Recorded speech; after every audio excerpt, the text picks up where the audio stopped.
unos 2 años atrás, el Señor empezó a inquietarme por algunas cosas que empecé a conocer a través de un ministerio llamado la Red de Transformación Global. Y la Red de Transformación Global, liderada por alguien llamado el Dr. Mark Belials, una de las cosas que empezaron a enseñarnos fue acerca de la verdadera gran comisión que tenemos como cristianos de formar líderes para la nación. En Latinoamérica ahora dicen que hay una escasez de líderes, necesitamos nuevos líderes. ¿Y de dónde van a salir esos líderes si no es de la iglesia del Señor? Y muchas veces yo como pastor a tiempo completo quería formar más pastores, más evangelistas, más misioneros, pero me di cuenta que el Señor también quiere que formemos más personas en el área de negocios, más educadores, más médicos, pero que conozcan lo que la Biblia enseña acerca de todas estas cosas. Hace aproximadamente 2 años y medio ya que estoy de directora para Latinoamérica de esta organización que se llama la Red de Transformación Global y estamos trabajando en 50 países, formando equipos, ayudando a la iglesia y a equiparla para esta misión del formar líderes. Cuando hablamos de transformación, una de las cosas que el Señor ha estado hablando a muchos movimientos en diferentes partes del mundo. Somos parte de movimientos como Transform World. Ustedes han estado siendo parte de los 7 Montes con Johnny Enlow. Y hay un movimiento que se está levantando que dice necesitamos transformar a las naciones. Pero para saber qué es transformar y cómo transformar, necesitamos saber que la Biblia usa esta palabra transformación. Y dice, no se conformen a este mundo, sino transfórmense mediante la renovación de vuestra mente, verificando lo que es bueno. No te dejes vencer por el mal, más bien derrota el mal con el bien. Para poder transformar nuestras naciones, necesitamos conocer lo que la Biblia enseña que es un buen gobierno, que es una buena familia, que es un buen negocio a los ojos de Dios, que es un buen colegio a los ojos de Dios, que es una buena madre a los ojos de Dios, que es un buen médico a los ojos de Dios. Y hasta que nosotros no entendamos lo que es bueno, no vamos a poder reemplazar lo que es malo. Muchas veces nosotros decimos queremos cambio porque estamos cansados de estos políticos o de este sistema o de esta forma de hacer las cosas. Pero la verdad es que sabemos que lo que no queremos, pero no conocemos lo que la Biblia enseña de lo que es bueno para reemplazar lo que es malo. Entonces sabemos lo que no queremos, pero realmente no sabemos lo que queremos. Y la palabra del Señor dice que para poder transformar, primero debemos cambiar nuestra forma de pensar acerca de cómo vivir. ¿Cuántos de nosotros conocemos lo que la Biblia enseña sobre varias de estas cosas? Y muchas veces nosotros debemos entender que hasta que no podamos conocer lo que es bien, no podemos derrotar lo que está mal. El poder de la iglesia está en conocer la verdad de Dios para todas las cosas. Ese es el poder que tiene la iglesia, tiene el poder de la verdad. Pero hasta que no conozcamos todas las cosas, no vamos a poder reemplazar lo malo. Pablo, muchas veces nosotros aplicamos este pasaje de una forma que como que Pablo está diciendo, tenemos que ser buenos, amables, no tenemos que enojarnos, ¿no? Así tenemos que ser los cristianos de buen testimonio. Pero eso no es lo que Pablo está queriendo decir aquí. Pablo no está queriendo decir que simplemente seamos buenos. ¿Y cómo lo sabemos? Porque inmediatamente después de que Pablo da estas palabras, nos da un ejemplo. La palabra del Señor, si usted cuando sabe que cuando fue escrita no tenía versículos, no tenía capítulos. Entonces, era una sola carta. Y cuando Pablo dice, no te dejes vencer el mal por el bien, inmediatamente da una ilustración, un ejemplo. ¿Cómo vamos a vencer el mal con el bien? ¿Qué sigue inmediatamente después de Romanos 12, 21? Romanos 13, 1. ¿Y de qué habla Romanos 13, 1? De política, de gobierno. Y Pablo continúa su ilustración de Romanos 12:1 diciendo que los gobernantes no son para ti un ministro de Dios para bien, un vengador que castiga al que hace lo malo. Fíjense que Pablo sigue su ilustración diciendo bueno, malo, en el versículo 13. Pablo está diciendo, si queremos cambiar nuestras naciones, necesitamos tener ministros de Dios que conozcan lo que es bueno y que estén en cargos públicos para que ellos puedan castigar al que hace lo malo y bendecir al que hace lo bueno. Esa es una forma que nosotros podemos transformar y vencer al mal con el bien.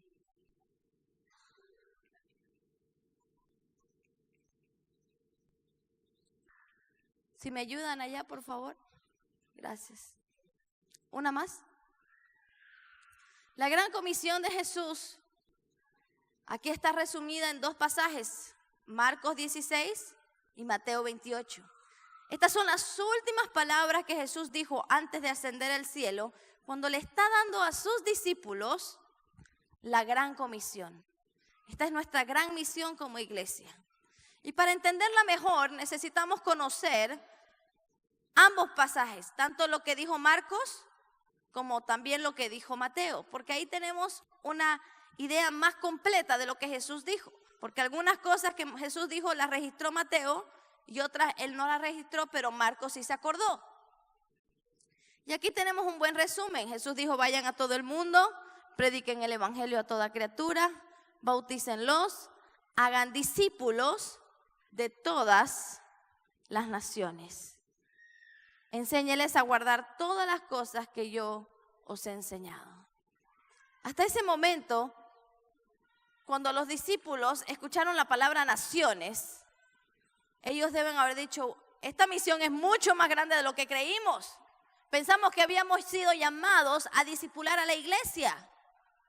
Discipular la nación, wow, eso es mucho más grande que discipular una iglesia, ¿verdad?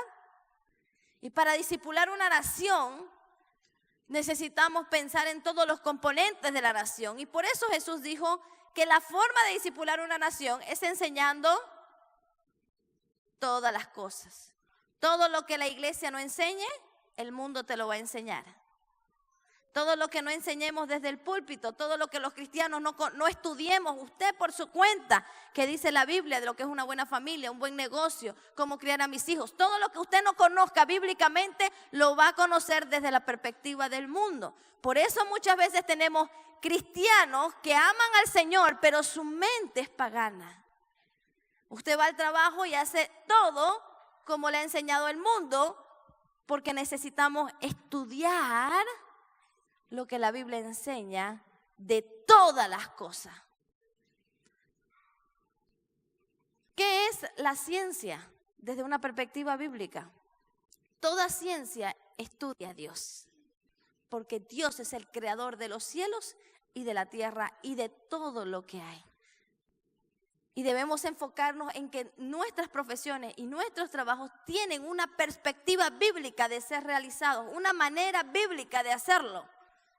Y para ello necesitamos prepararnos y entrenarnos para poder conocer lo que es bueno, para poder vencer lo que es malo. Y la única forma de discipular nuestras naciones es enseñando todas las cosas.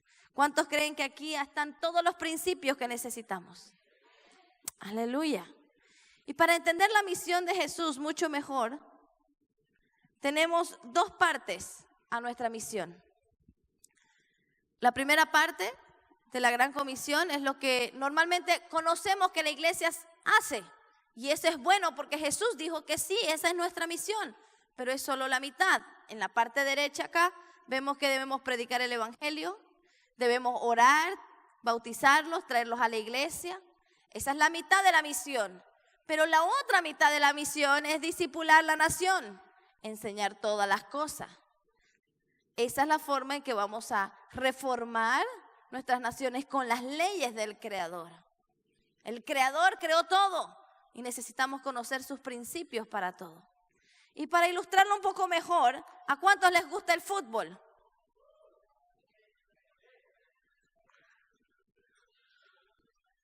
Bien. Es como si usted pudiese reclutar en su equipo a los mejores jugadores del mundo. Imagínese que usted en su equipo de fútbol, usted pudiese reclutar. Entonces usted está pensando, ¿quién va a traer de Europa? ¿Quién va a traer de Francia, de Italia, de España? Y usted va a formar el equipo de sus sueños y los va a traer a Arica. Y los va a poner a entrenar juntos. ¿Es eso éxito? ¿Es eso éxito? ¿No? ¿Por qué no? ¿Para qué los traemos? ¿Para que entrenen nada más? ¿Para que jueguen y para que ganen y para que traigan la copa? ¿Sí o no? Yo creo que a Jesús no le gusta perder. Dios no dijo, ay, qué pena, perdí con el enemigo que se lleve el mundo. Total, yo me llevo las almas. ¿Usted cree que Dios piensa así? Ah, que el enemigo te entregó el mundo, te entregó todo y yo me quedo con las almas. No. ¿Cuántos de nosotros no valoramos lo que tenemos? ¿Cuánto más Dios no cree que valora su creación? Toda la creación.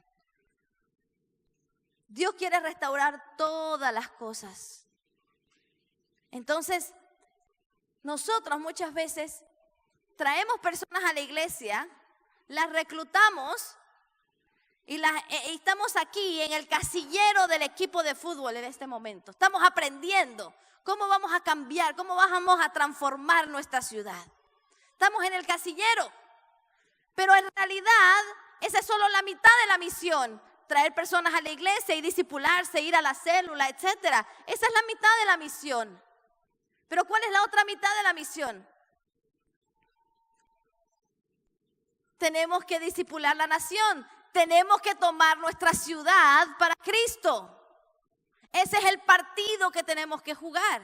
Esa es la copa que tenemos que ganar. Necesitamos entrenarlos a todos ustedes y por eso me emociona esta iglesia que incluso su nombre, Comunidad para las Naciones, a las naciones.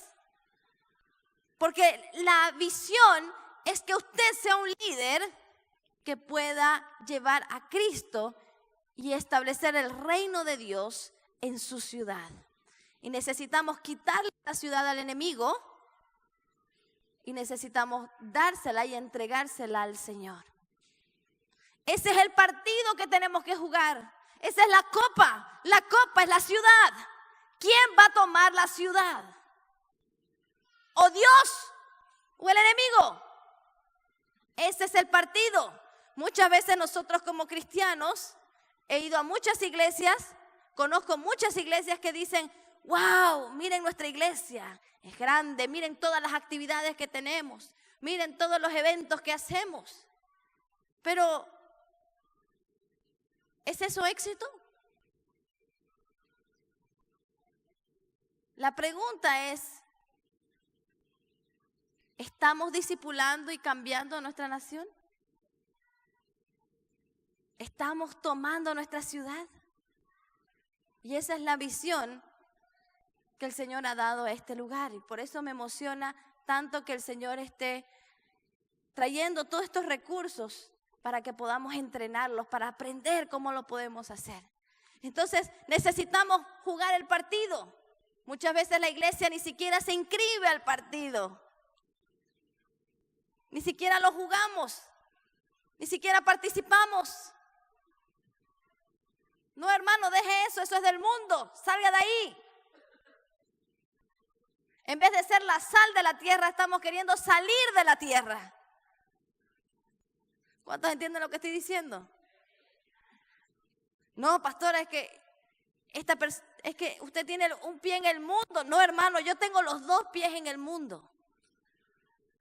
No uno, tengo los dos pies en el mundo. Porque Dios me envió al mundo para cambiar el mundo.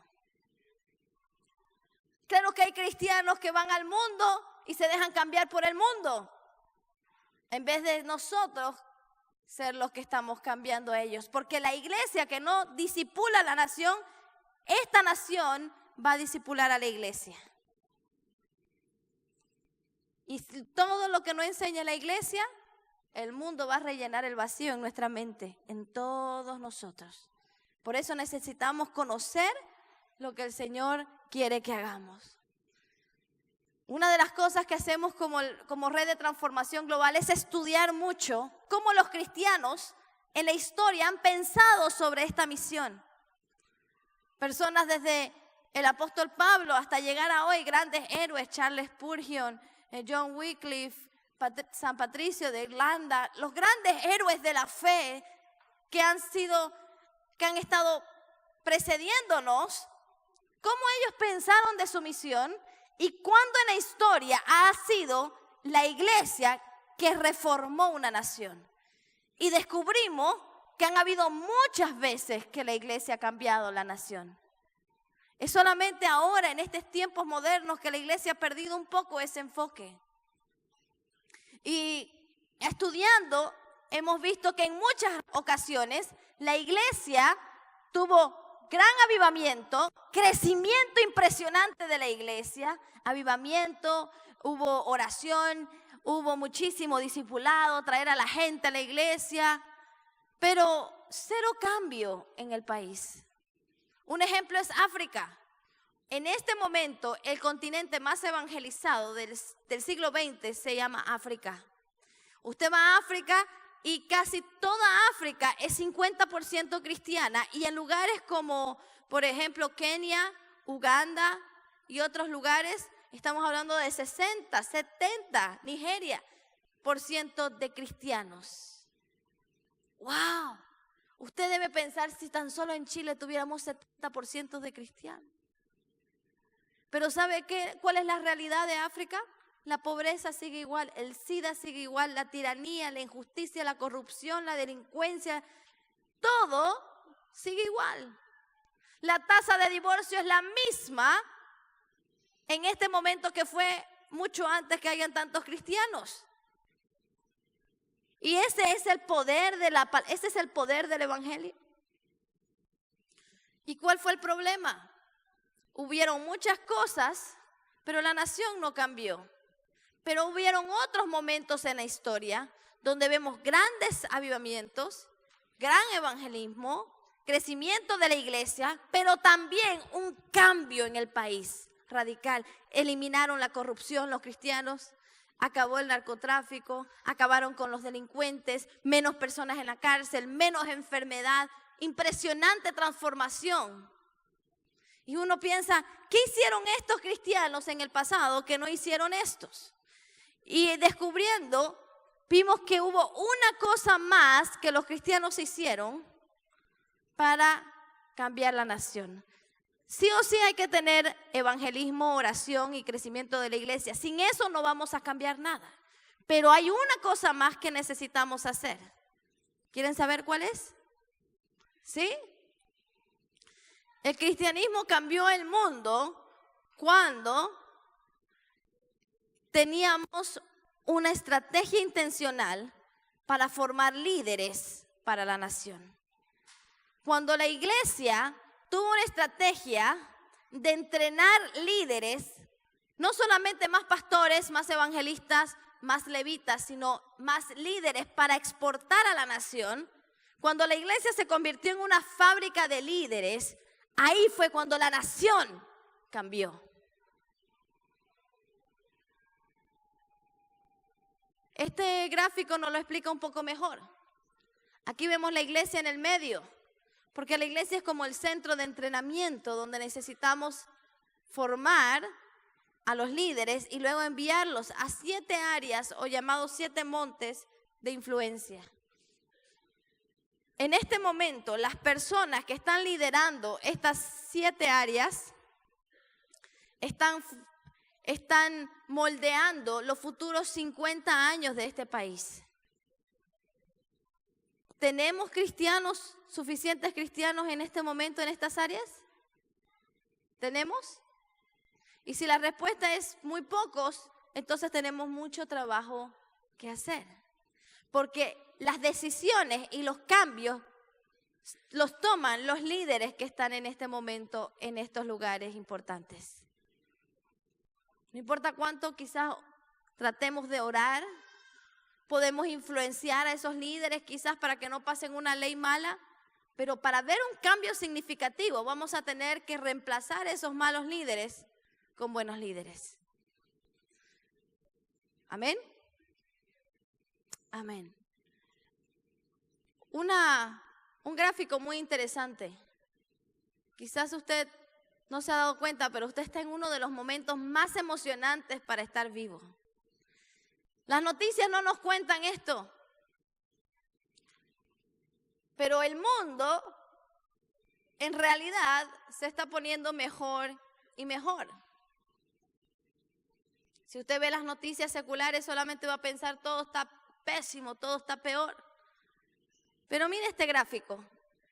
Este gráfico aquí representa todas las naciones del mundo y este gráfico representa una línea de tiempo, la línea horizontal, de 1800 a 1998. Virtualmente, hace 200 años atrás, ninguna nación era libre. Y este gráfico mide grados de libertad basado en libertad de expresión, libertad de prensa, libertad de culto, libertad para elegir nuestros gobernantes, libertad para educar a nuestros hijos o para educar. Habla sobre la libertad de la esclavitud, libertad de la mujer para ser parte de la sociedad. O sea, todo lo que son aspectos de libertad, como la palabra del Señor dice, y conoceréis la verdad y la verdad te hará libres. Este libro ha liberado naciones. Los grandes eruditos, pensadores, filósofos, historiadores están tratando de descubrir qué pasó en el mundo, que hubo una explosión de libertad en los últimos virtualmente 100 años. Desde aquí, mire. ¿Qué ha pasado? ¿Sabe qué pasó? ¿Qué empezó a suceder aquí? En este momento, en este lugar, fue cuando un cristiano inventó la imprenta y los misioneros empezaron a salir con Biblias escritas a partir de 1990, 1890 para adelante. Empezaron a salir misioneros con Biblia escrita a todas las naciones del mundo. Y cuando llegaron los misioneros y enseñaban, hey, nosotros somos sacerdotes y reyes. Ah, sí, todo el pueblo es rey, sí. Entonces, ¿por qué tenemos reyes? ¿Por qué tenemos papas? Si aquí dice que todo creyente es rey y es sacerdote. Y las ideas políticas, sociales, culturales de este libro cambiaron la forma de ver al mundo y cambiaron sus gobiernos, sus estructuras, cambiaron todas las cosas. Y hoy día, gracias a la palabra del Señor que libera a la nación, hemos tenido una explosión de libertad. Es un momento muy interesante para estar vivos. Mire, simplemente en mucho de nuestro tiempo, lo que Dios ha hecho. Antes de esto, 5,000 años de historia sin libertad. Y hace 100 años vivimos en el tiempo de mayor libertad en el mundo. ¿No es eso emocionante? Este libro puede cambiar la historia. Es más, ya la cambió y puede también seguir cambiando nuestras naciones. Amén.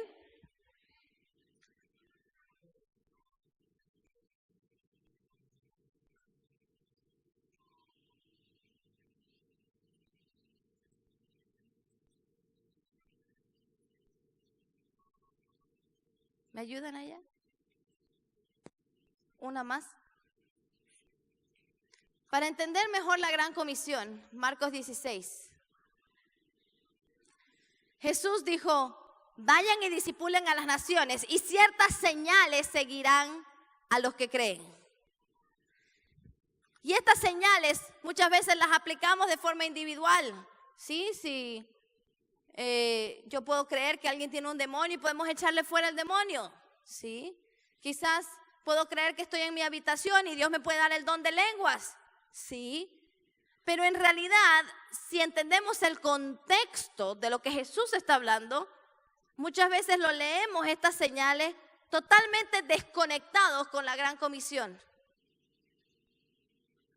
Pero en realidad, Jesús está diciendo, una forma de medir el éxito de la iglesia es, ¿estamos viendo estas señales en el país? Estamos viendo, por ejemplo,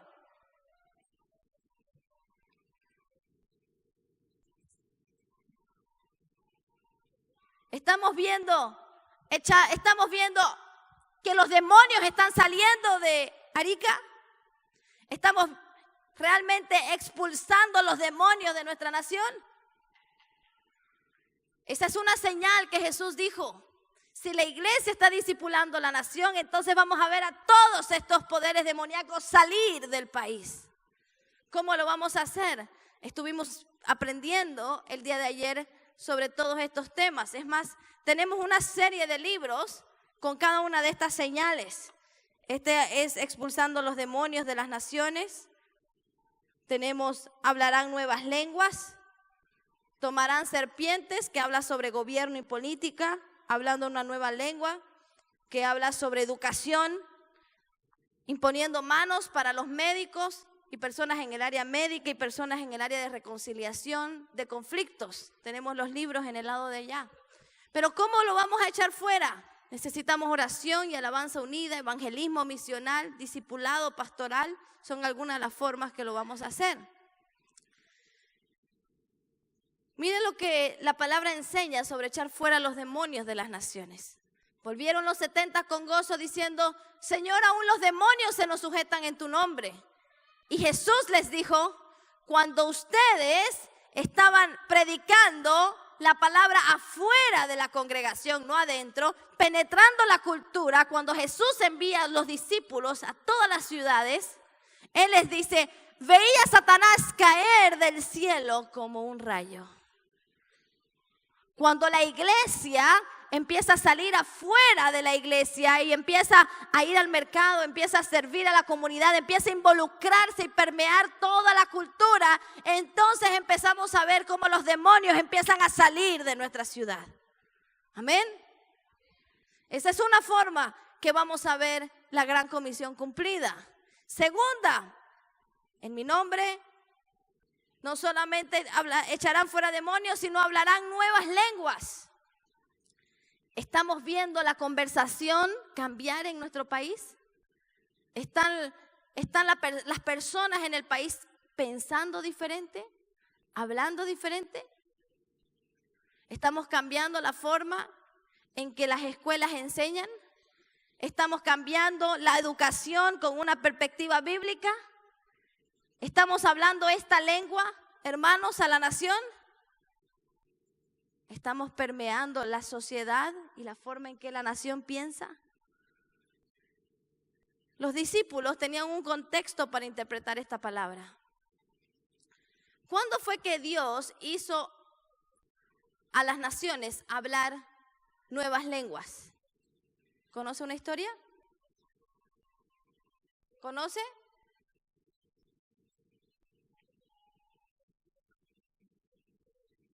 La Torre de Babel. Cuando Jesús dijo estas palabras, todavía no había venido Pentecostés. Los discípulos no habían experimentado una llenura del Espíritu Santo. Todavía no conocían las lenguas espirituales.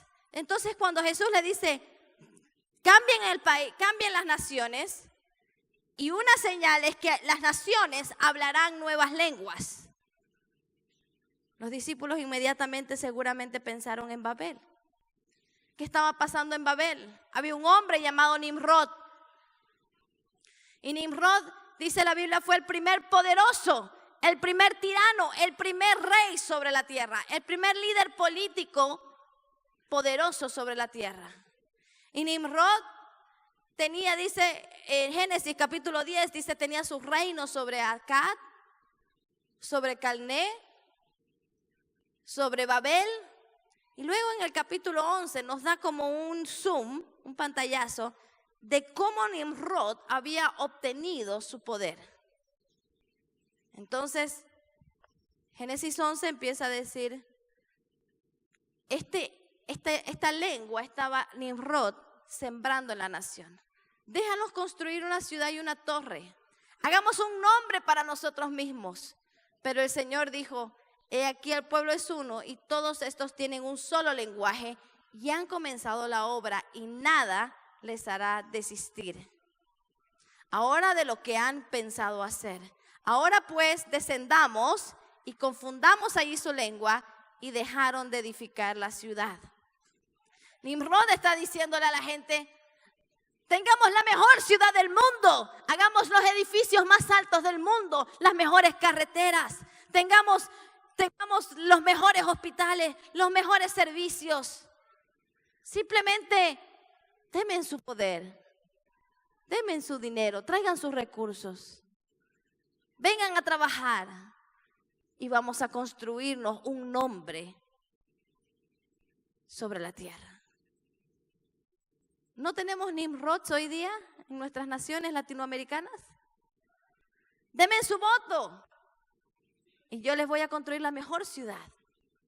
Denme su voto y yo les voy a dar salud, educación, trabajo, seguro social, bonos, educación gratuita, desayuno para sus hijos, desayuno escolar, tantas promesas. Pero todos sabemos lo que pasa al final. Votamos por estos líderes y solo ellos se enriquecen, solo ellos ganan y el pueblo gime. Jesús está diciéndole a sus discípulos, esta es la nueva lengua que va a liberar a los pueblos de los Nimrods. Salgan y una señal es que hablarán nuevas lenguas. Levante su Biblia, hermano. Levante la palabra. Esta es la nueva lengua que necesitamos hablar a la nación. Esta es la nueva lengua que libera naciones.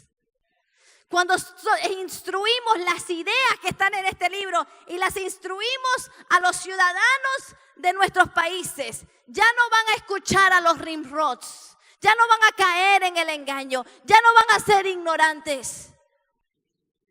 Vamos a crear una nación inteligente, entendida. Una nación que hablará una nueva lengua, que los va a liberar de la forma de pensar de los Nimrods. Una nación que diga, ya yo no quiero que el gobierno me dé, quiero que el gobierno me deje a mí trabajar. Ya no quiero recibir cosas del gobierno gratis. Quiero que el gobierno me permita a mí usar mis dones y mis talentos en libertad para prosperar y producir. Porque la tierra no le pertenece a ellos, le pertenece al Señor.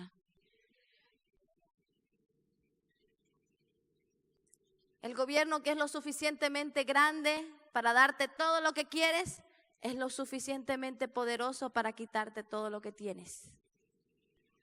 Nada es gratis, porque el gobierno te lo da por un bolsillo, te da por un lado, pero por el otro bolsillo te está quitando.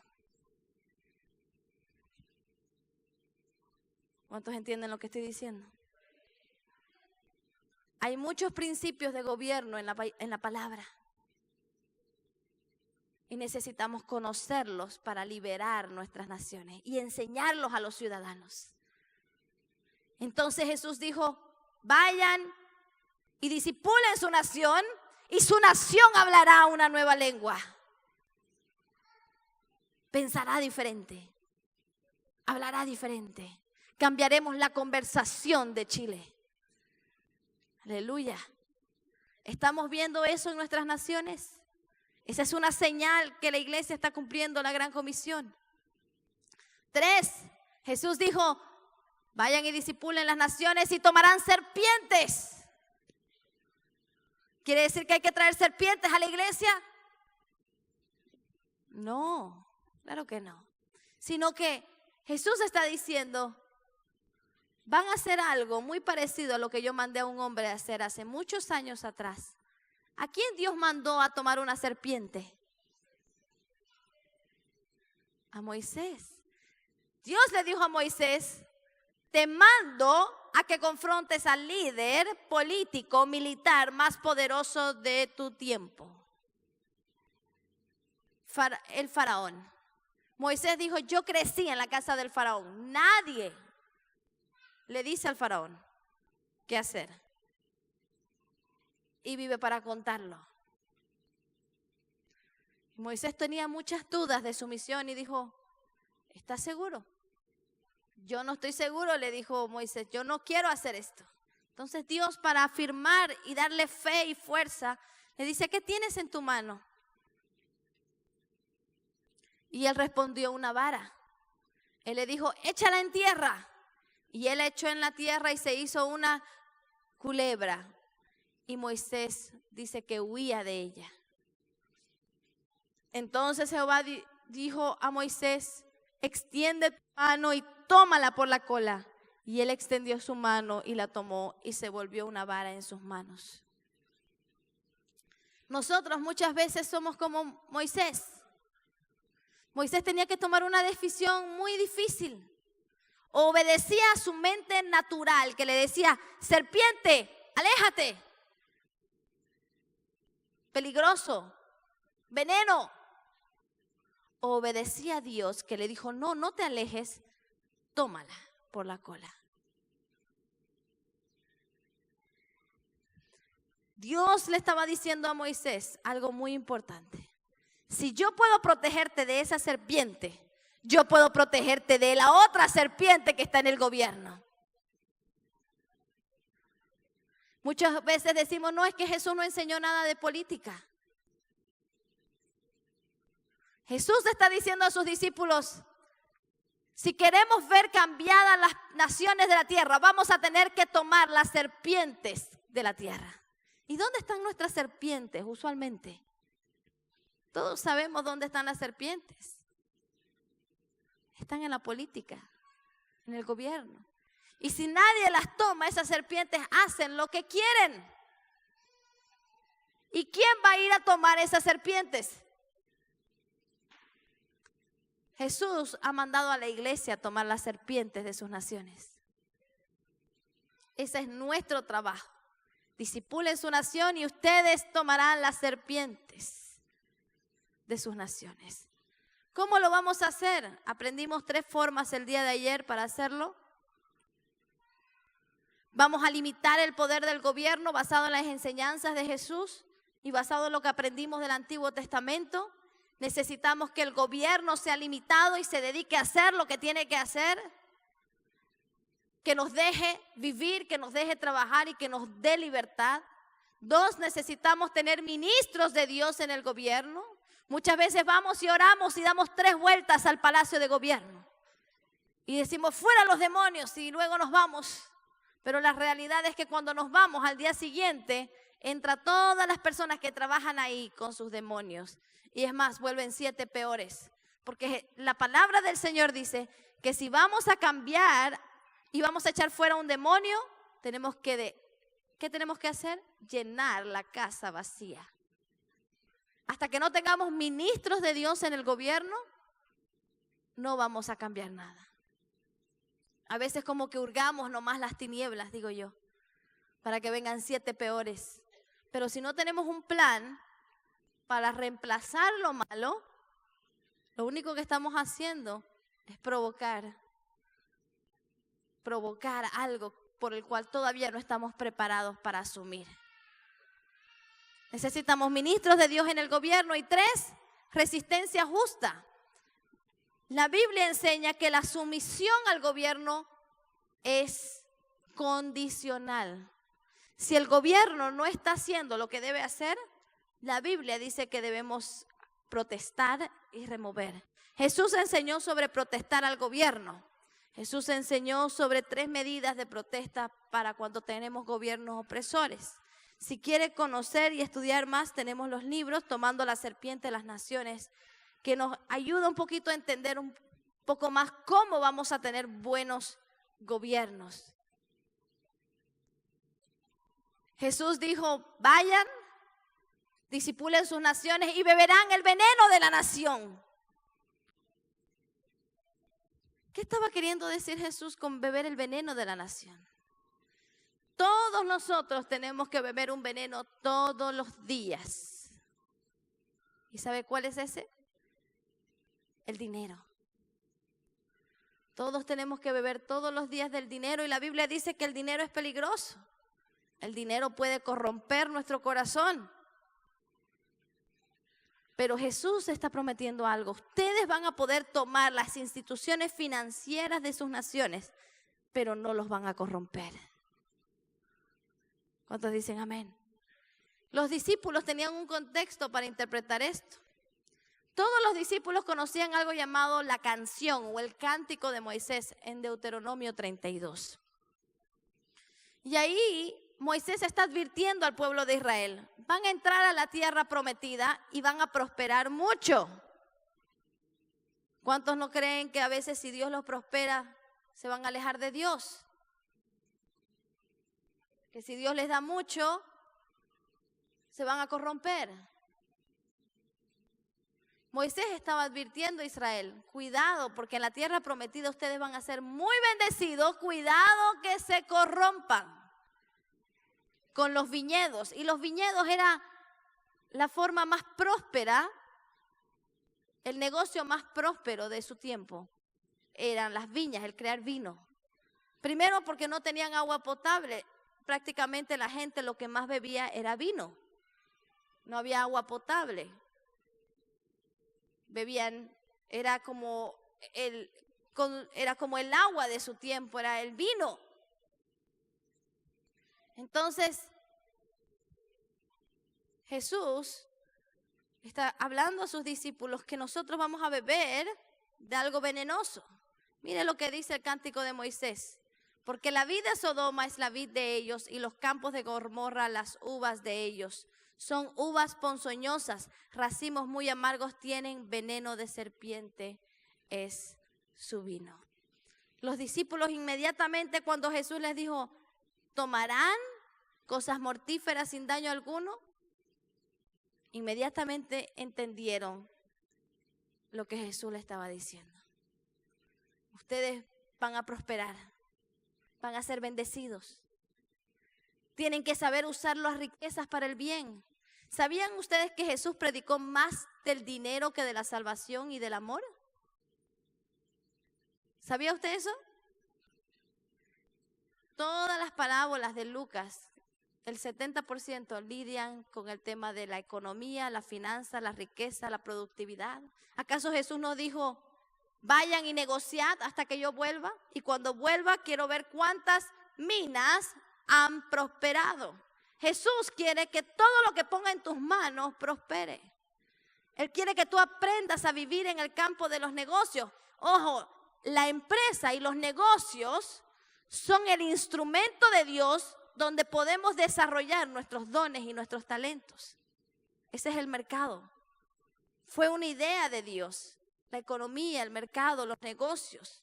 Ese lugar creado por Dios donde los cristianos podemos servir a los demás con los dones y talentos que el Señor nos dio. Vamos a tener que lidiar todos los días con el dinero, pero a ti no te corromperá. Esa es la promesa que Jesús nos dio. Estamos viendo a los cristianos teniendo la posibilidad de multiplicar el dinero. Estamos multiplicando nuestra influencia en la sociedad. Jesús les dijo, al que venciere le daré potestad sobre 7 ciudades. Una de las formas en que Dios quiere bendecirnos es dándonos influencia sobre la ciudad. ¿Tenemos influencia sobre la ciudad? Muchas veces las personas más influyentes son los empresarios, porque ellos saben solucionar los problemas, han sabido prosperar. Entonces los políticos le piden consejo, ¿verdad? Necesitamos tener influencia y necesitamos aprender a tener compasión genuina. Dios le da la responsabilidad a los empresarios de tener planificación social para los pobres. Eso está en el Antiguo Testamento. Tenemos un libro llamado Bebiendo el veneno de las naciones. Si usted está en el área empresarial y quiere aprender más, lo puede adquirir. Y finalmente Jesús dijo, impondrán manos sobre las enfermedades de las naciones. ¿Sabían que no solamente las personas están enfermas? También las naciones están enfermas. Muchas veces hay guerra civil, guerras, racismo, negros, blancos, ricos, pobres. Y la iglesia debe modelar la reconciliación en nuestras naciones. Amén. Aleluya. Necesitamos también, hay otra forma de sanar. Históricamente los médicos han liderado, nosotros los cristianos hemos liderado el campo de la medicina. Tenemos doctores cristianos. Necesitamos entender que un doctor es un ministro de Dios. Porque el verdadero médico que tiene un entendimiento bíblico no solamente receta, sino va a la raíz. Porque para sanar el cuerpo hay que conocer lo espiritual. Un verdadero médico cristiano es aquel que sana no solamente el cuerpo, sino también el alma. Nosotros cambiamos el término como cristianos de físico o fisista, que se le decía al médico, a doctor. Porque doctor significa el que enseña. Porque los cristianos entendemos bíblicamente que el Señor está interesado en la prevención. Tenemos que aprender a pensar bíblicamente sobre la medicina. Mire lo que dice la palabra del Señor. Si mi pueblo en el cual mi nombre es invocado se humillan y oran y buscan mi rostro y se convierten de sus malos caminos, entonces yo iré desde los cielos, perdonaré sus pecados y sanaré su tierra. Necesitamos sanar la tierra. ¿Saben? Los políticos pueden pasar una ley, las Naciones Unidas pueden mandar a sus tropas y dividir cuando hay conflictos y problemas, pero todos sabemos que eso no sana nada. Solo Dios, solo la iglesia de Jesucristo puede sanar una nación. ¿Estamos nosotros como iglesia liderando la sanidad de nuestra nación? Esa es una señal que la iglesia está cumpliendo la gran comisión.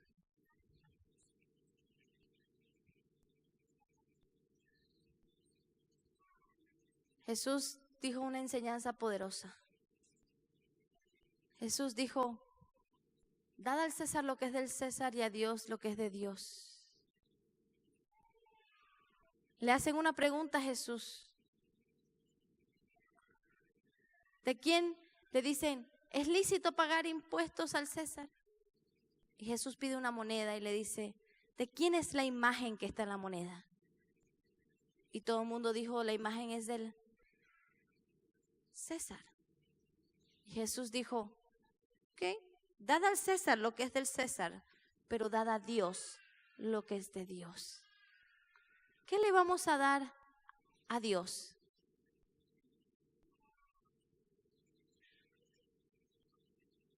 Todo vuelve a la imagen, al concepto de la imagen. Le vamos a dar a Dios lo que tiene la imagen de Dios. ¿Qué le voy a dar al César? Este dinero tiene su imagen, déselo. Pero a Dios den lo que tiene la imagen de Dios. ¿Qué nos hace imagen de Dios? ¿Quiénes somos creados a imagen de Dios?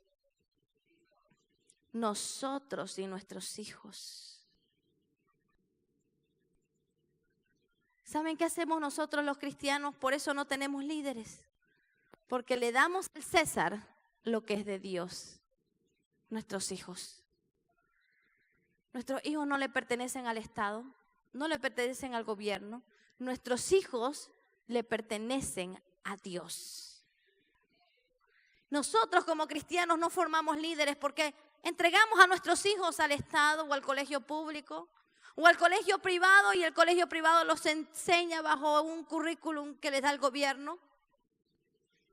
Y luego los niños piensan como el mundo, actúan como el mundo, viven como el mundo, y cuando tienen 12, 13 años nos dicen: no te metas en mi vida, no me conoces.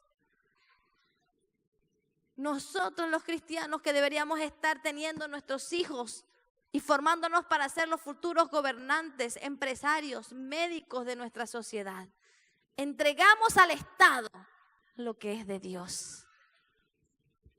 No debemos sorprendernos cuando nuestros hijos crecen. James Madison, abogado cristiano, él hizo la Constitución de Estados Unidos. Él dijo: prohibimos al gobierno regir sobre la religión, la educación y la comunicación. ¿Por qué? Porque él conocía la enseñanza de Jesús. No podemos permitir que el gobierno se meta en la educación de nuestros hijos. En el momento que el gobierno se mete en la educación de tus hijos, se mete en la mente de tus hijos. Y lo que nos hace a imagen de Dios es que podemos razonar como Dios, adorar como Dios y hablar como Dios. Por eso estos tres aspectos están ligados con la imagen de Dios en el hombre. Era el mismo modelo espartanos en Grecia. Quítale el rol a los padres de educar a la próxima generación y puedes hacer el cambio que quieras. Eso piensan los estatistas modernos, los comunistas de hoy. Nuestras naciones viven en tiranía y en oscuridad. No hay líderes en estas esferas de influencia. ¿Por qué? Porque los ciudadanos no están bien informados. Porque no estamos enseñando a nuestros hijos a conocer sus derechos. Nosotros los cristianos hemos perdido una cosmovisión bíblica y por eso hemos entregado la educación al Estado.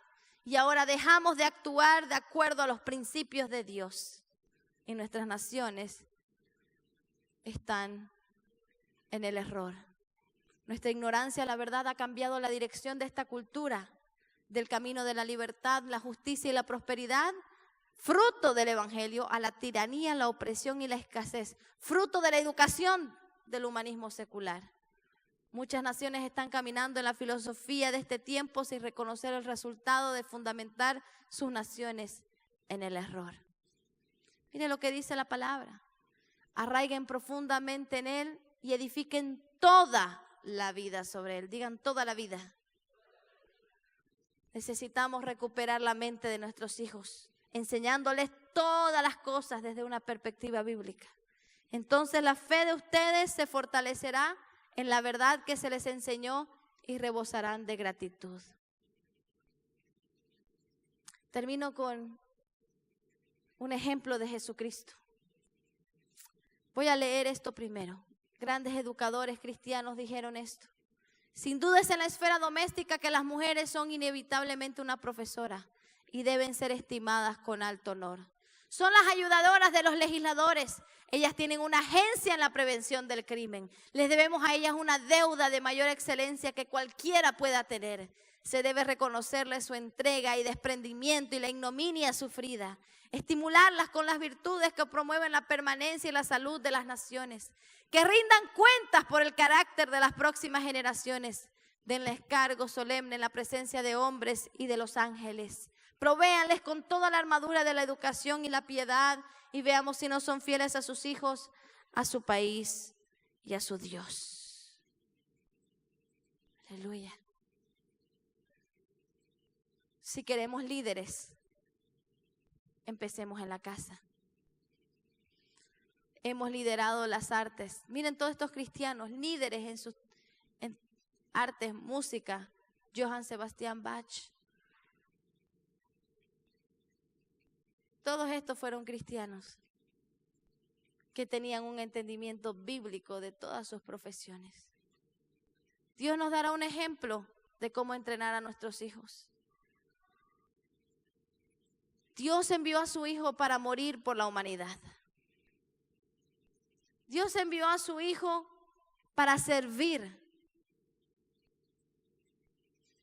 Pero ¿cómo educamos a nuestros hijos? Lo enseñamos a nuestros hijos a ser servidos, no a servir. Por eso, ¿qué hacemos? Dicen que lo último que se convierte del cristiano es el bolsillo. No, lo último que se convierte del cristiano es desentronar a su hijo de su corazón. Y por eso educamos a nuestros hijos y el Dios de nuestro hogar son nuestros hijos. Y en vez de enseñarles a servir, le enseñamos que el mundo gira alrededor de ellos y que ellos nacieron para ser servidos. Por eso muchas veces nos quitamos el pan de la boca para comprarle esos zapatos que él quiere para poder estar feliz en el colegio, porque su compañero también lo tiene. ¿Y qué le enseñamos a nuestros hijos? Le enseñamos que no importa el precio, lo importante es que él tenga lo que él quiera. Por eso cuando son grandes, está la abuelita, toda viejita, sirviéndole el plato de comida a nuestros hijos. Y el muchacho así grande, alto, fornido, sírveme, está frío. Y luego decimos, ¿por qué mi hijo no me habla?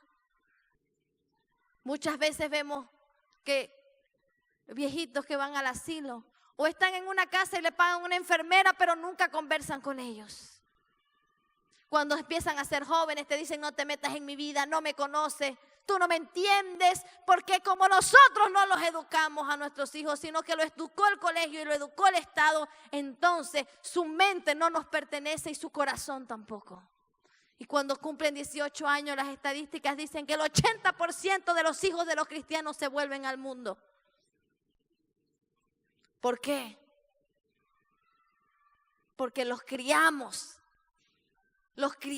para ser servidos. Y la Biblia dice, Jesús, el Hijo de Dios, no vino y no fue educado. Dios no lo mandó en una cuna de oro, Dios lo hizo nacer en un pesebre para que Jesús sepa que Él no vino a ser servido. Para que Él sepa dónde nació y se recuerde su misión y tenga coraje para ir a la cruz. Si le quitamos a nuestros hijos sus pruebas y decimos, no, me va a escuchar tu profesora, me va a escuchar tu profesor de fútbol que te sacó del equipo, voy a ir yo a hablar con ellos. Claro, porque como tú le quitas sus pruebas, Dios le quitará a ellos su corona. Y es la misma prueba que tienen tus hijos, son tus mismas pruebas.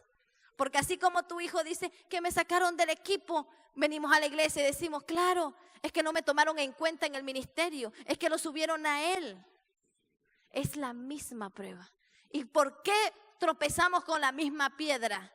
Porque así nos entrenaron a nosotros, a nuestros padres. Venimos a la iglesia, ¿qué se trata de mí? ¿Qué puedo sacar? ¿Qué hay para mí? Como no tenemos la mentalidad ni la vocación de servicio. Necesitamos formar líderes y la única forma de formar líderes es enseñarle a nuestros hijos que su vida no se trata de ellos y que ellos nacieron con un propósito y nacieron para servir a Dios y a la humanidad.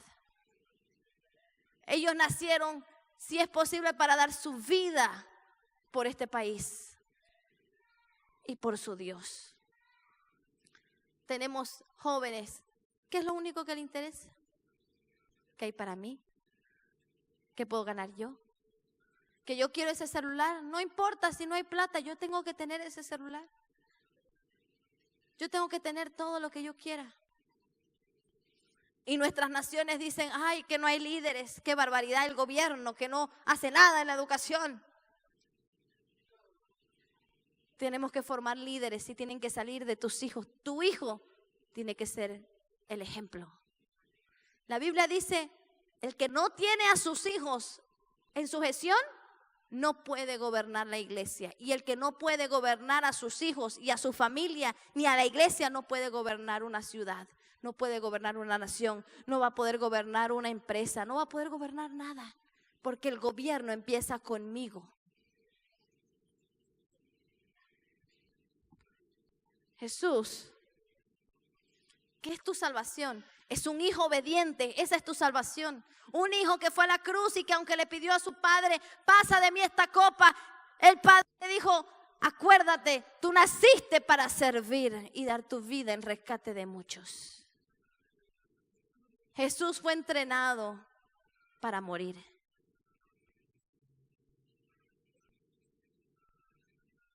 ¿Estamos entrenando a nuestros hijos para eso? Instruye al niño en su camino y cuando fuera viejo no se apartará de él. Esa no es una promesa que vamos a venir a llorar aquí cuando nuestros hijos están en las drogas o están en el mundo, o están con una chica que a ti no te agrada, se metió con una que a ti no te gusta y te dice, tú es que tú no sabes. No, dice, tú vas a instruir al niño y tú le vas a dar un camino. Y si tú no le das un camino, el mundo ya se lo dio. Podemos llorar, orar. Y a Dios puede ser que en su misericordia lo vuelva a traer a la iglesia. De seguro que Dios lo hace. Pero ¿cómo lo trae? Ya con problemas. Ya casado con alguien que no debió casarse. Ya herido con la vida. Si queremos producir una iglesia próspera y una ciudad próspera y una nación próspera, vamos a tener que invertir en nuestros hijos. Salmo 127 dice, nuestros hijos son como flechas en las manos de los valientes. Di conmigo, mis hijos son mis flechas. Flecha significa un arma de guerra. Las flechas son un arma de guerra. Yo agarro un arma de guerra y no se la entrego al enemigo, sino que las afilo. Ese es el conocimiento. Hago que el astile esté muy recto. Empiezo a pulir el carácter. Carácter significa marcar, del griego carácter. Significa el que marca.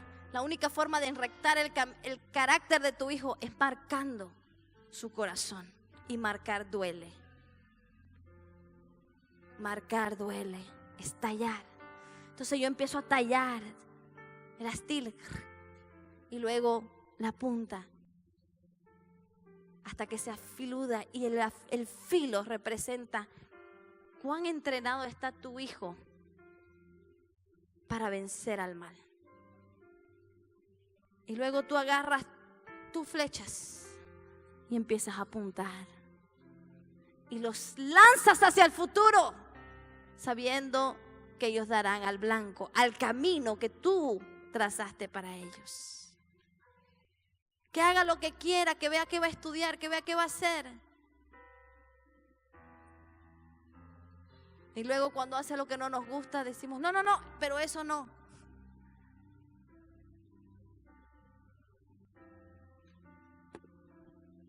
Tú tienes que dirigir a tus hijos, direccionarlos, darles un futuro, trazarles su camino y agarrar tus flechas, entrenarlas. Y cuando tú sepas que están rectos y afilados, los lanzas al futuro para que ellos tomen un monte de influencia. Que ellos tomen una montaña. Que ellos sean el mejor en lo que van a hacer. Si hoy día tu hijo no puede hacer su cama en tu casa, cuando sea grande, no va a ser la tuya tampoco. ¿Queremos formar líderes, iglesia? Tenemos que empezar a pensar que vamos a empezar a hacer diferente. ¿Vamos a cumplir la gran comisión? Estamos aquí entrenándonos para cumplir la gran comisión. Y muchas veces toca desentrenar todas las cosas que nos han enseñado mal cuando llegamos a la iglesia. Pero si no nos enfocamos en los niños, siempre vamos a estar desentrenando para entrenando. Un paso atrás. El Señor tiene un plan maravilloso para esta congregación y para ustedes. El Señor tiene un plan maravilloso para tu familia y para tus hijos.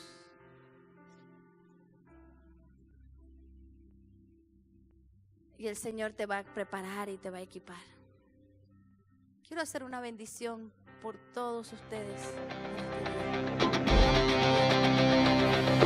En este día.